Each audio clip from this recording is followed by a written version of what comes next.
So are we staring at a global debt crisis? For sustaining these high debt levels, it would be very important for these economies to revive their growth.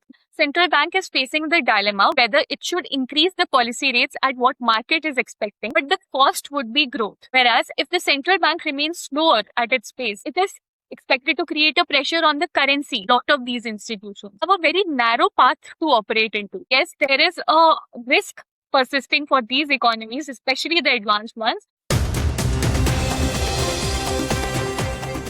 Hello and welcome to Macro Decode.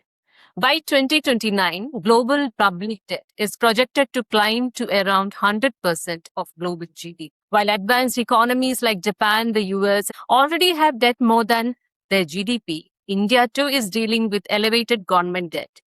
What does all this borrowing mean for the ordinary citizen? Will rising government debt eventually translate into higher taxes, fewer government services, and reduced spending on development? To understand the scale of the global debt risk, where India stands, and what rising sovereign debt could mean for the common man, let us talk to Annie Mahajan, senior economist at CareEdge Global Ratings.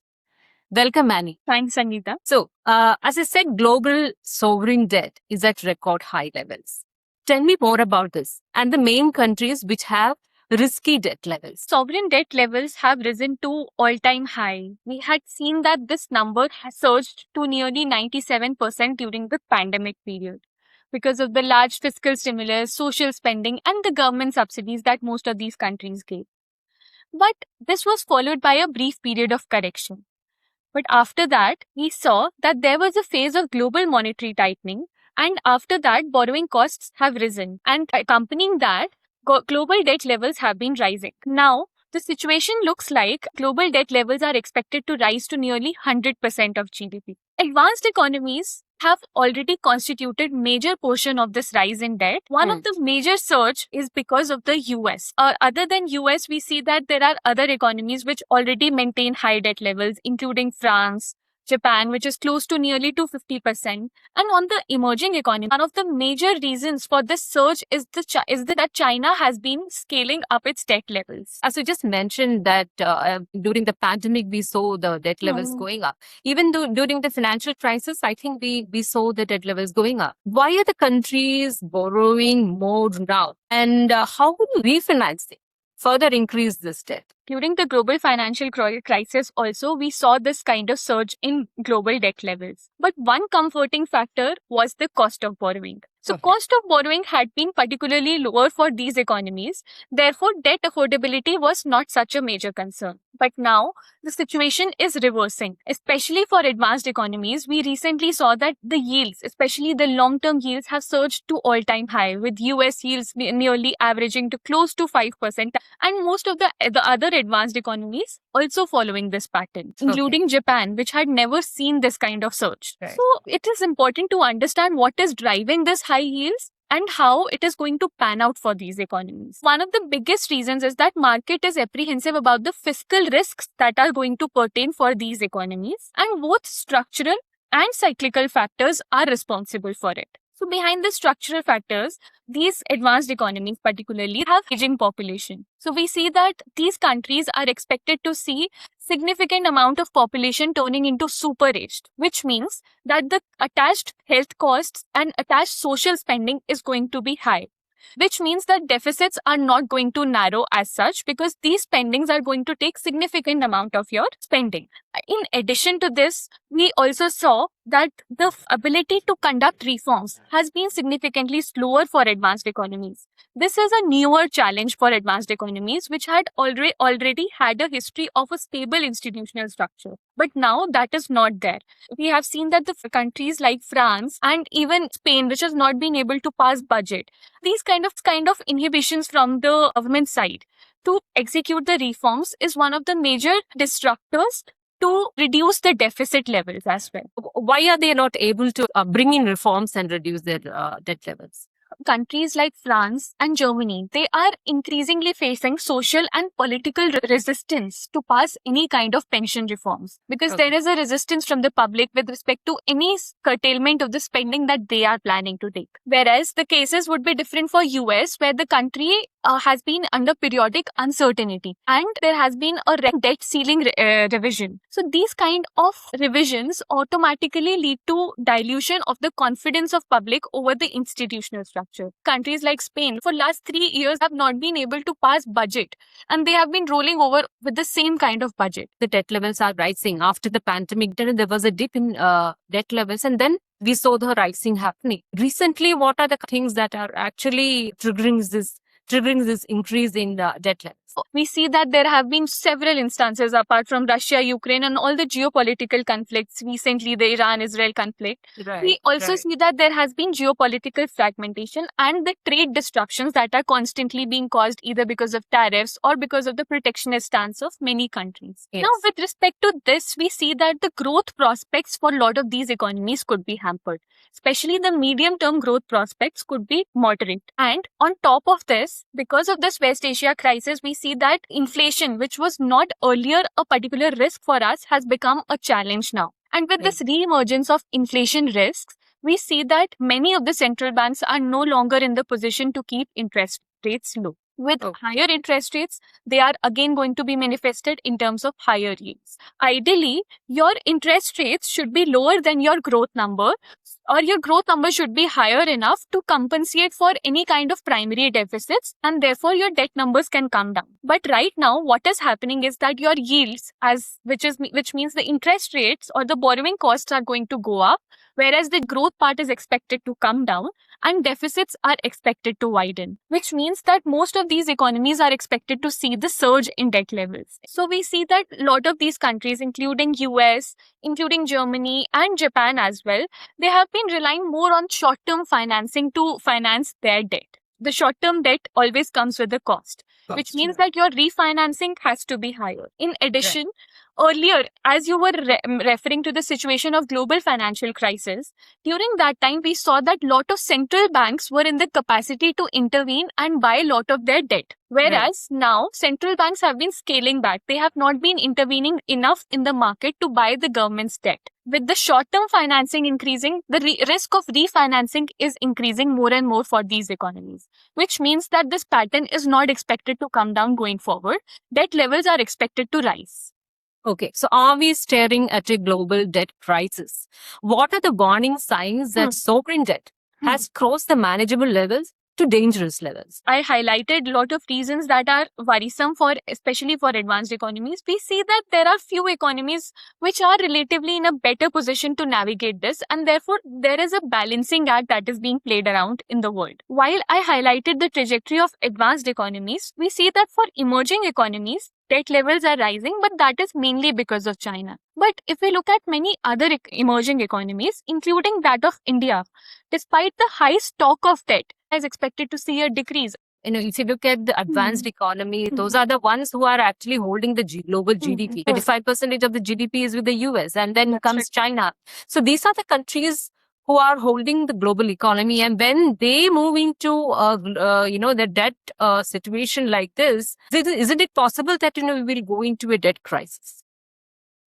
Yes, the problems are increasing. We see that there are some challenges attached to it. So some part of this debt, if it is leading to increase in growth, these parameters can balance out the impact. How institutions respond to this kind of situation would finally determine whether the economies would move into a crisis situation or not. Okay, so your growth has to be good, and then your institutions have to act. These are the two things that would probably prevent us from going into a global debt crisis. If you look at growth in the major economies are slowing down. And all the projections of multilateral agencies say that the growth is going to be slower because you have trade disruptions happening, you have geopolitical tensions in Iran and Israel, Ukraine, Russia, and all those places. So all these things are going to affect the growth. That is for sure. And then when it comes to how institutions are going to play out, we have seen that they have been in a lot of restraint because, the interest rates have been increasing because of the inflation, and the growth is not happening in that way it should have been. In that case, we are moving into a kind of situation where we would probably see a stagflation also. It's a situation where we have a stagflation, and then we have, the debt levels being high. Do you think this could probably lead us to a crisis? Even if the case of, say, like the case of Japan, the growth has not been happening, but now they have to increase their interest rates. So, Sangeeta, I think you are absolutely right in highlighting the risks that are building up for these economies. And we totally believe that, yes, these are going to be the risks. Growth is definitely going to be one of the major determinants of how these debt levels would be shaping up. Because for sustaining these high debt levels, it would be very important for these economies to revive their growth, especially the productivity-led growth. Challenge here, as you were talking about Japan being one of the case, Japan has never seen growth. I mean, it has 2 decades of zero growth, but at the same time, situation of zero inflation. But now the situation has reversed for Japan. So while the economy started seeing the surge in inflation because of the certain external reasons, we see that it has also led to increase in policy rates, a situation which was never experienced by Japan. This has put policymakers in a very narrow or in a very precarious position, I would say. It's a dilemma that has been created on the central banks especially, because we see that yields, which are the reflection of how the policy rates should be, are surging high, whereas central bank is acting relatively slower compared to what market is expecting. Now, in that case, central bank is facing the dilemma where whether it should increase the policy rates at what market is expecting, but the cost would be growth. Whereas if the central bank remains slower at its pace, it is expected to create a pressure on the currency. So now this kind of dilemma is there for a lot of these institutions. It would be very important to see how calibrated these paths would be and how prompt are institutions in handling this kind of situation. So we do believe that there is a risk persisting for these economies, especially the advanced ones. But at the same time, we believe that they have certain set of options, though limited, but if acted, they can reduce the kind of risks that we would be seeing in case not acted.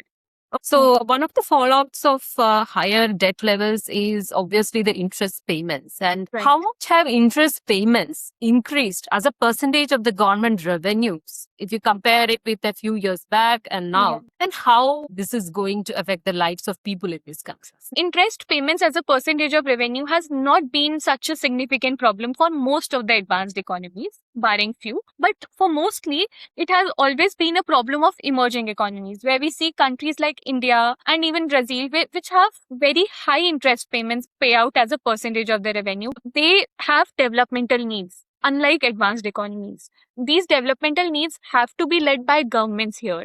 Now, in that case, if interest payments are taking a large part of your pie, which means that automatically the amount left for the government to spend on developmental activities will definitely be squeezed. So this interest payments holds a huge bearing mainly for emerging economies. So even if we look at emerging economies, they have a lot of spending towards development. But for all the economies, both emerging as well as advanced economies, there's a few spending that is much more needed in the coming years, like the spending on aging populations and climate-related spending.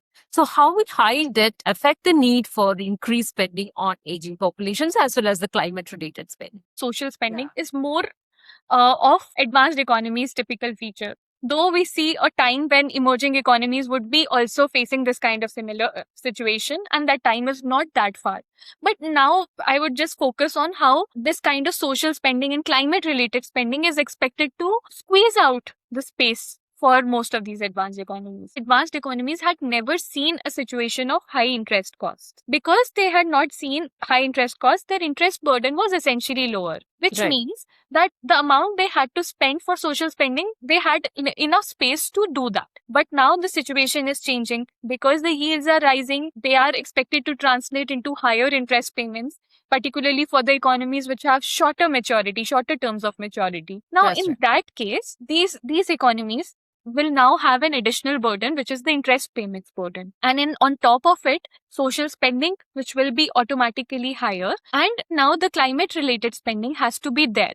Now, in that space, growth has to be revived. Unless the growth is revived, which brings enough revenue, this kind of expenditure will lead to automatically more borrowings and that translating into higher debt levels only. Coming to India, how will the debt crisis in advanced economies affect India? Because the global bond yields will be higher, they automatically will create a pressure on a lot of these emerging economies. And That's right. especially the capital outflows that will be accompanied by it, and the pressure on currencies, which we had seen especially in these 8 months of the year. We have already Yes. seen that. So this kind of situation will be panning out more and more often, and weaker global demand is automatically going to affect India here. India has a significant portion of domestic economy which could hedge a lot of these risks. But again, the impact of global economies, especially the advanced economies, is expected to translate more and more so in terms of external environment for India. That could have some implications. Okay. Even in the India's case, sovereign debt has been rising and Right. it is at 29% of the GDP. How is it going to affect government spending on welfare measures and how will that affect the lives of people? So there was a phase when Indian government saw significant surge in debt levels, which was accompanied both by the surge in central government debt levels and the state government debt levels. However, the situation is now more towards fiscal consolidation. Over the last few years, we've seen that Indian government has committed to its target of fiscal deficit consolidation. Medium-term consolidation path will be intact, especially for center, where it is committed to keep the deficit targets lower, and debt would come to merely less than 50% for the center. But at the same time, India's debt story has a lot of other elements attached to it. One element is about the interest payments, which of course remains a big draining largest source. chunk. Yeah, large chunk of expenditure, and that would automatically lead to higher trade-offs for the government, which means that Indian government has to mobilize higher revenue, maybe either in the form of direct taxes, but at the same time channelizing lot of non-tax revenues as well, which means disinvestment has to be significantly fastened here. The second element for India's debt story is the states. There is a very diverse picture in terms of how states are performing. While few states are performing well, there are others which are laggards. And unless that situation is resolved, we do not see that debt numbers would come down significantly. So overall, in a nutshell, we believe that this fiscal consolidation would be there and these debt levels would be coming down. But that would a lot more depend on how effective this federal mechanism is managed. Though we are seeing this fiscal consolidation happening, that would probably affect our spending on welfare measures. The way the advanced economies have been getting into this debt crisis. What do you think is the way out from it, Retta?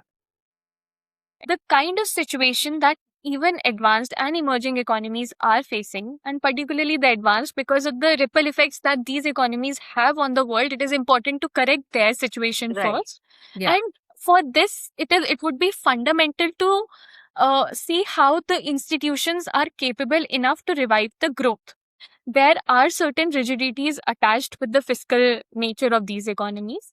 Their social spending is going to be higher, and the kind of structural shifts that we are seeing with respect to short-term borrowings and central banks scaling back and yields rising with respect to higher interest payments, we do not see that the fiscal space is expected to expand here.